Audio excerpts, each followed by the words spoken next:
up as one of 10 children, and because of that, she always dreamed of having a large family of her own. Later, Alice married a man named Charles, and over the years, they had 6 children together, 5 girls and 1 boy. Even with a big family to take care of, Alice still found a way to build something of her own. She started a small real estate business, and over time, she did pretty well for herself. Eventually, though, Alice and Charles divorced, and she found herself on her own. By then, her children were grown, and she had 10 grandchildren. She wanted to spend as much time with them as she could, but running her own business still demanded a lot from her. So Alice decided to retire from real estate. At the same time, she was not the kind of person who could just sit at home with nothing to do. So, she took a job at a pharmacy inside her local giant supermarket. That way, Alice had more time for her family, but she still had a place to go, people to talk to, and work she actually enjoyed. Later, Alice met a man named Jack, and before long, the two got married. But the marriage did not last. Alice soon found out that Jack had another woman in his life, and after that, they separated. So by the end of 2002, Alice was 67 years old, living on her own, and still working at the pharmacy. On November 23rd, Alice's ex-husband, Jack, called 911. He said he had come over to Alice's house because the night before she had called and asked him to stop by to fix a broken toilet. But when he rang the doorbell, no one answered. So Jack used his key, went inside, and started calling out for Alice. But the house was quiet. At first, he thought she might have gone somewhere, but then he noticed something strange. The window in the downstairs bathroom had been broken. There had been a pretty bad storm the night before, so at first Jack thought the weather might have caused it. But when he stepped closer, he saw what looked like blood on the glass. Then, he realized there were drops of blood leading away from the window and deeper into the house. Jack went upstairs, still calling Alice's name, and eventually made his way to her bedroom. When he opened the door, he found Alice on the bed.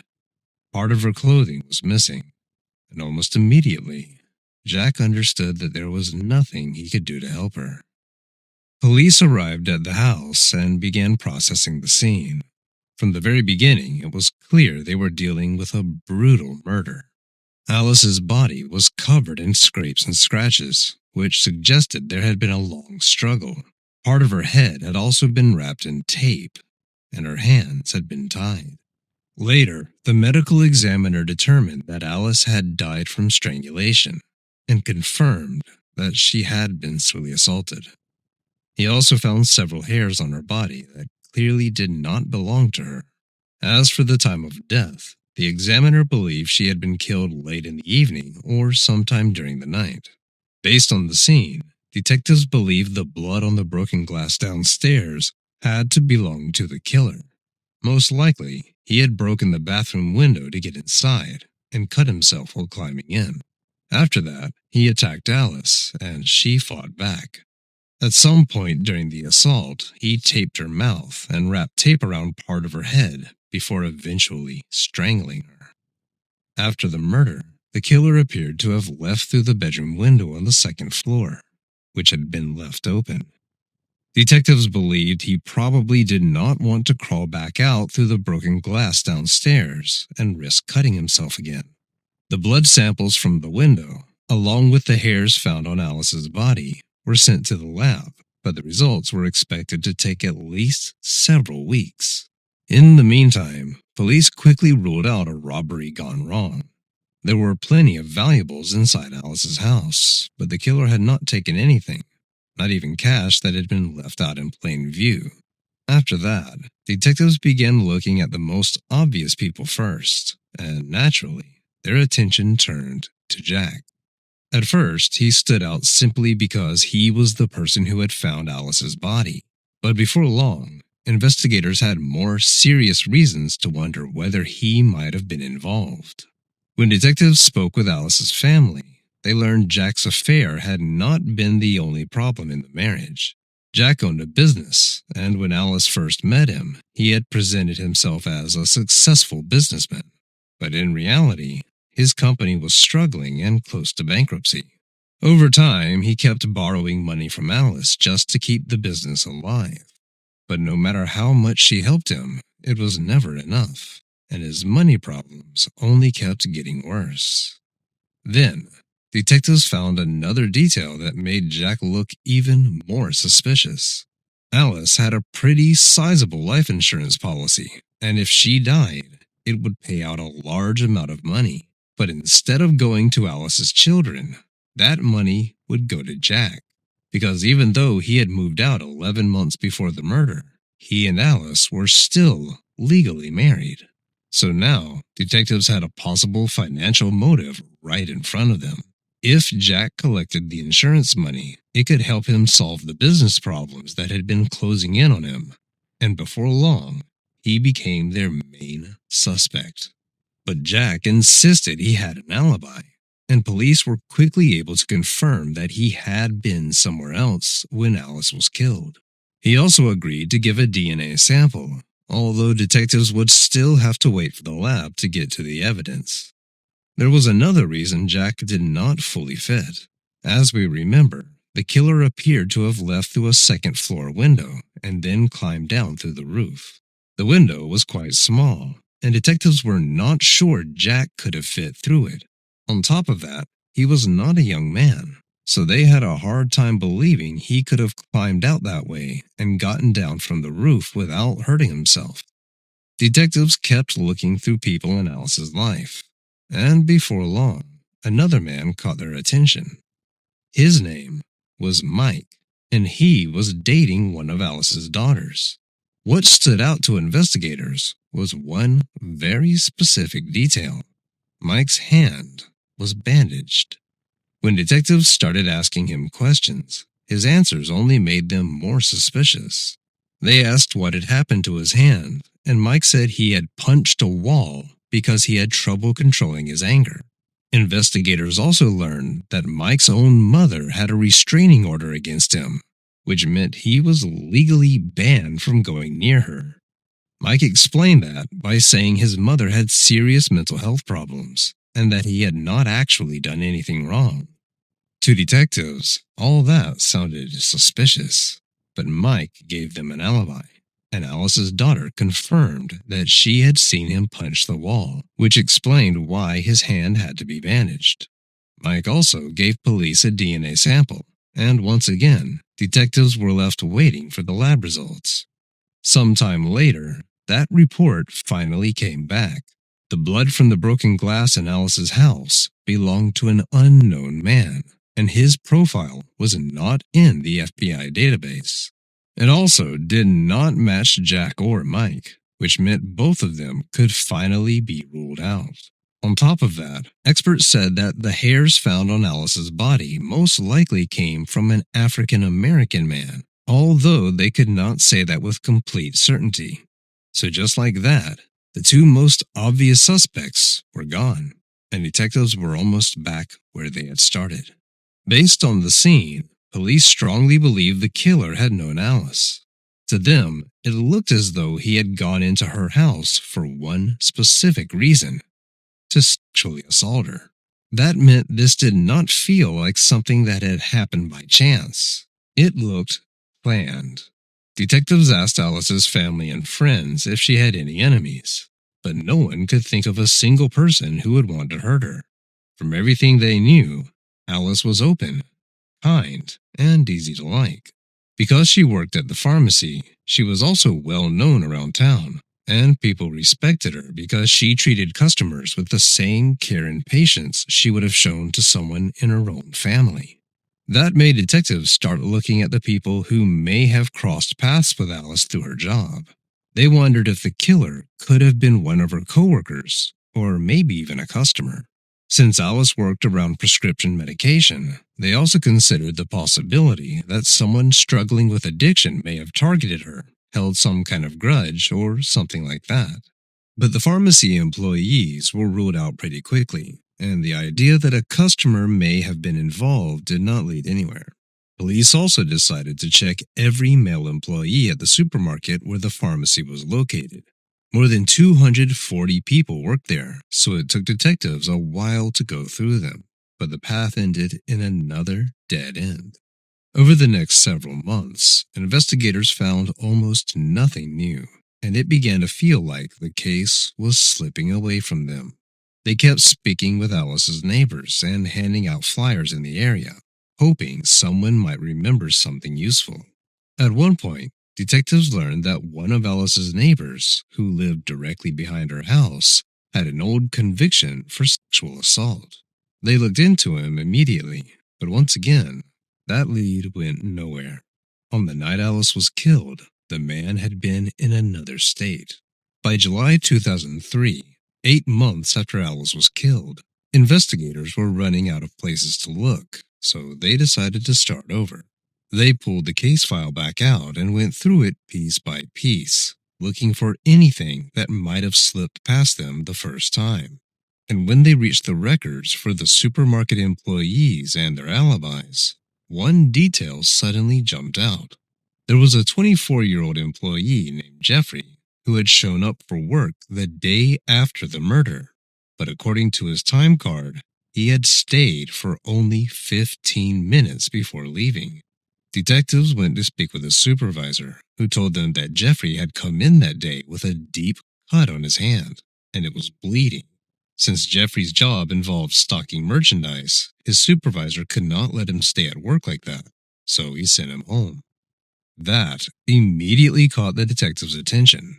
In the early weeks of the investigation, they had heard something about an employee with an injured hand, but at the time, the supervisor had told them the man's hand had already been bandaged for several days. Because of that, they had not treated him as a real suspect. Now, though, the supervisor pulled out the medical note Jeffrey had given him that day, and it said Jeffrey had gone to the doctor for a cut on his hand early in the morning on November 23rd, just hours after Alice was killed. And there was another detail detectives had not known about. Remember the hairs found on Alice's body? Experts had said they most likely came from an African American man, but they had noticed something else too. Some of the hairs were gray. Because of that, police had assumed the killer might be older. But now, Jeffrey's supervisor told him that even though Jeffrey was only 24, he had a patch of gray hair on his head. Detectives went to talk to Jeffrey right away. He told them he barely knew Alice and had only seen her around the store a few times.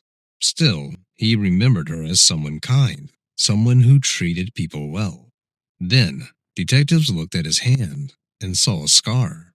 When they asked him how he had gotten the cut, Jeffrey said he had been moving a kitchen cabinet and accidentally sliced his hand on one of the doors.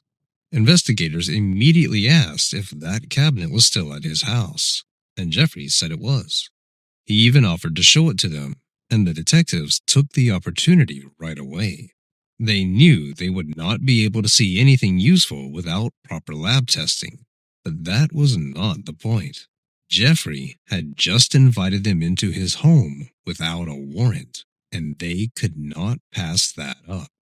Once they were inside, the detectives looked at the cabinet. Then, one of them asked if he could take a look around the room, and Jeffrey gave him permission. At the same time, the second detective asked Jeffrey to sit down so they could continue their conversation.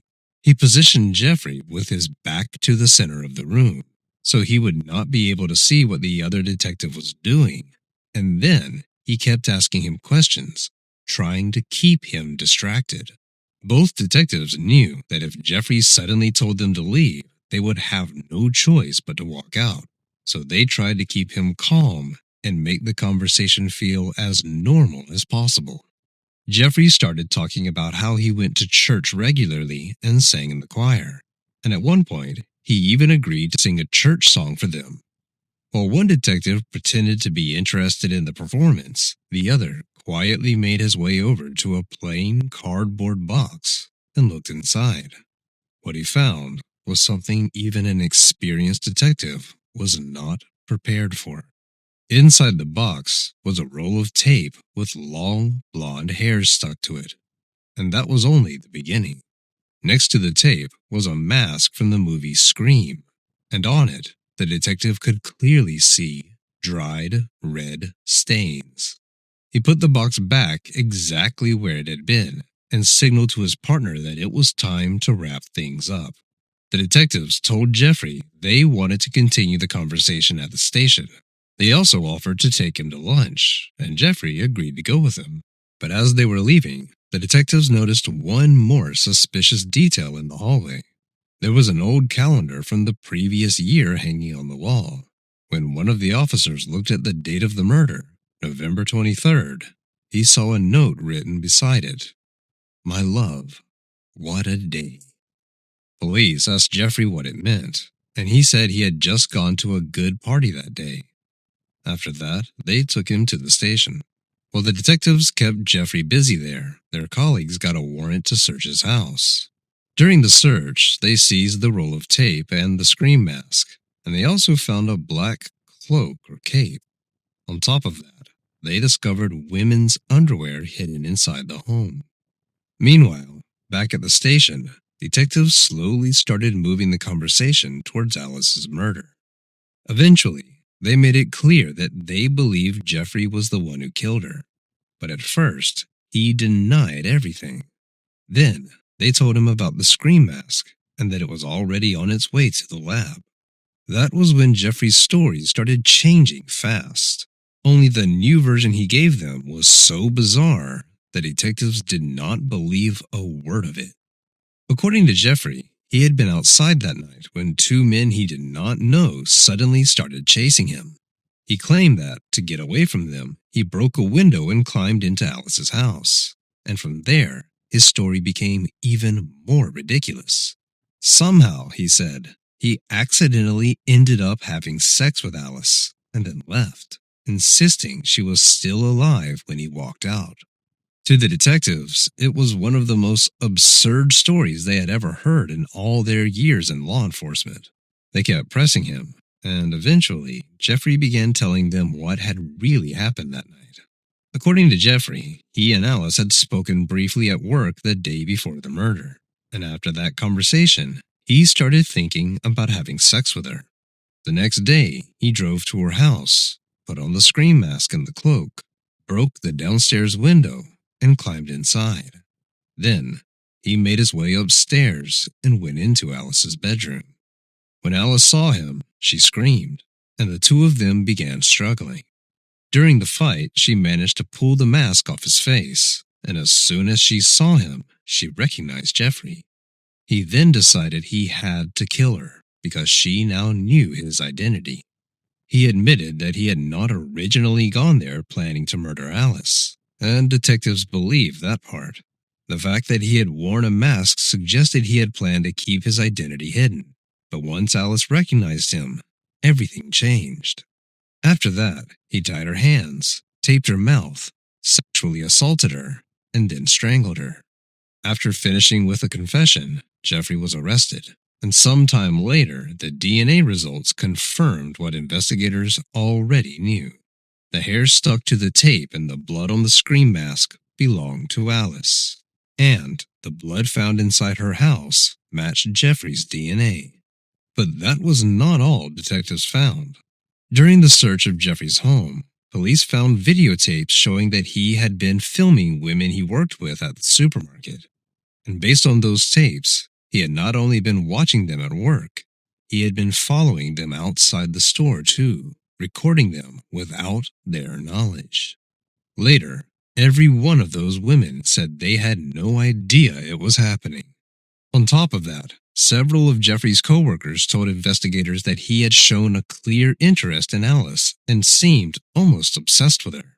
But after the murder, none of them had thought to connect him to the crime. Part of that reason may have been the age difference. Jeffrey was 43 years younger than Alice, so it may simply never have crossed anyone's mind that his interest in her could have been sexual. Alice's family was also shocked when detectives told them the killer's name. None of them knew Jeffrey, and his identity came as a complete surprise. Alice's children admitted that for a long time, they had believed Jack, their mother's second husband, was the person responsible. They never imagined the killer would turn out to be an obsessed coworker from the pharmacy. Preparing the case for trial took about a year, and Jeffrey was facing the possibility of the death penalty. But prosecutors eventually offered him a deal, partly to avoid putting the family through months or even years of drawn-out court proceedings. Under the deal, Jeffrey would admit what he had done in front of a judge, and in exchange, he would receive life in prison instead of a death sentence. Alice's family supported this deal. None of them wanted to sit through a trial, listen to the details of what had been done to their mother, or be forced to look at the crime scene photos. So Jeffrey remains behind bars to this day, and under state law, he has no chance of parole, which means he will spend the rest of his life in prison. Police also tried to find out whether he may have been connected to any other unsolved murders, but that search did not lead anywhere. Still, it is hard not to wonder what may have happened if he had not been caught. Based on the circumstances of Alice's murder, investigators believe Jeffrey may have had the potential to keep attacking women, and possibly even become a serial killer. Share your thoughts on this story in the comments section, and don't forget to press the like button if you enjoyed my video. Thank you for watching.